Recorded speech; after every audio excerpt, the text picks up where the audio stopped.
po ron. Saan? Wala naman na. Kayo daw ho magbabayad nito. Bakit? Ba't kami magbabayad?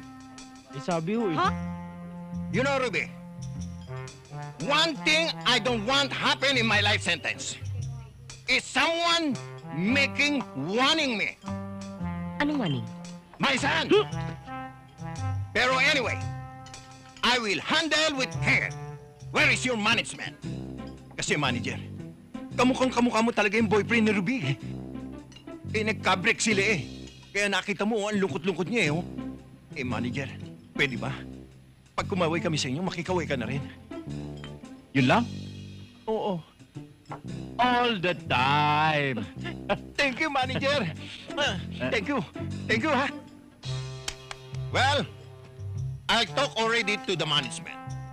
He is responsible for all these damages. Okay? Ayun, oh.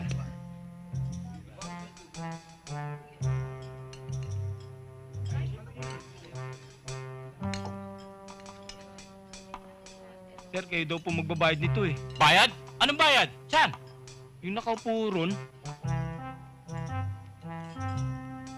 Eh sir, umalis na ho eh. Aray ko.